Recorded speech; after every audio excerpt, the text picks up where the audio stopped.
Dok, ano nga ba mga madalas na sintomas ng viral infection? Well, kailangan po nating malaman na hindi lahat ng ubo ay nagagamot ng antibiotics. Dahil ang antibiotics ay para lang sa mga bacterial infection katulad na lang ng pneumonia.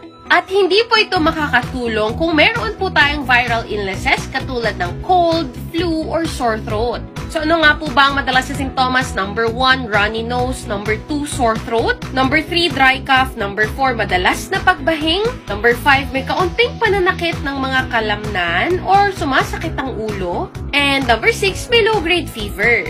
Viral infection is a self-limiting disease. Ibig sabihin, kailangan nating uminom ng maraming tubig habang tayo ay may ganitong klase ng infection. Warm lemon water with honey is better.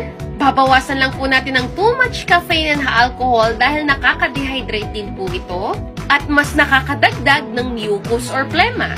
Number 2, huwag kakalimutang magpahinga dahil humihingi na ang katawan ng tamang pahinga. Number 3, pwede po natin i-adjust ang temperature at humidity ng ating environment. Mas maganda kung meron tayong cool mist humidifier to moisten air upang mabawasan ang pag-ubo. Number 4, pwede po tayo mag-gargle ng salt water pagkagising at bago matulog for 30 seconds.